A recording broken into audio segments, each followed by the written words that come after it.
বিধিবদ্ধ সতর্কীকরণ, ধূমপান স্বাস্থ্যের পক্ষে ক্ষতিকর, cigarette smoking is injurious to health, এই ব্যাপারটায় আমার খুব একটা আপত্তি নেই। কিন্তু সিগারেট খেলে ক্যান্সার হয় এবং সিগারেটের প্যাকেটের ওপরে এই যে ছবিটা থাকে, ভালো করে খেয়াল করে দেখুন, এই দুটো ব্যাপার নিয়ে আমার কিন্তু ঘোরতর আপত্তি আছে। যদি বলেন কীরকম, আমার পরিবার, আমার শ্বশুরবাড়ির পরিবার, আমার পাড়া প্রতিবেশী এবং আমার ক্লোজ বন্ধুবান্ধব, মানে এক কথায় বলতে গেলে আমার যে ক্লোজ সার্কেল, তার মধ্যে আমি 7 জনকে মারা যেতে দেখেছি ক্যান্সারে। এবং সবথেকে বড় কথা, তারা প্রত্যেকেই অসময়েতে মারা গেছেন এবং যথেষ্ট কষ্ট পেয়ে মারা গেছেন। এবার আপনি বলবেন তাহলে এর সাথে সিগারেট স্মোকিংয়ের কী রিলেশন? হ্যাঁ বন্ধুরা, টুইস্টটা এখানেই।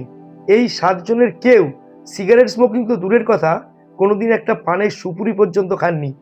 এবার তাহলে বলুন, এই মানুষগুলোকে ওরকমভাবে কষ্ট পেয়ে অত অসময়ে ক্যান্সারে মরতে হলো কেন? এই ব্যাপারটা কিন্তু আমার মনে বিরাট পরিমাণে স্ট্রাইক করে। আমি স্মোকার, আমি অলমোস্ট বলতে গেলে চেন স্মোকার, আমি প্রচুর স্মোক করি। বিষয়টা সেটা না, কিন্তু তার মানে এটাও নয় যে আমি আপনাদের স্মোক করার জন্য উৎসাহিত করছি। তবে একটা কথা বলছি, পৃথিবীতে এমন কোনো খাবার নেই যেটা খেয়ে মানুষ বিপদে পড়বে না। সে ভাত, ডাল, তরকারি, মাছ, মাংস, ডিম, আপনি যাই বলুন না কেন, আপনি যে কোনো জিনিস যদি প্রয়োজনের থেকে বেশি খেয়ে ফেলেন, আপনার শরীর খারাপ হতে বাধ্য।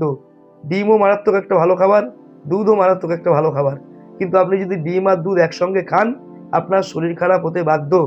তাই সিগারেট খেলেই ক্যান্সার হবে, এই ব্যাপারটার সঙ্গে বন্ধুরা আমি একেবারেই একমত নেই। আর সিগারেটের প্যাকেটের উপরে যে ছবিটা দেওয়া থাকে, আমি আজ পর্যন্ত সিগারেট খেয়ে কাউকে ওরকমভাবে মারা যেতে দেখিনি। আমি জানি না আমার কথা আপনারা একমত হবেন কিনা। তবে আবার বলছি, আমি আপনাদের স্মোকিং করার জন্য উৎসাহিত করছি না।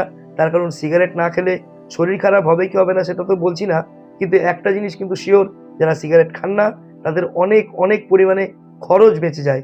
এইটা কিন্তু একটা বিরাট ব্যাপার। ভিডিও ভালো লাগলে অবশ্যই একটা লাইক করবেন, চারিদিকে শেয়ার করবেন। এই নিয়ে আপনার কোনো গুরুত্বপূর্ণ মতামত থাকলে অবশ্যই কমেন্ট বক্সে জানাবেন। আর আমার চ্যানেল সাবস্ক্রাইব করে অবশ্যই আমার পাশে থাকবেন। সবাই ভালো থাকবেন। Thank you.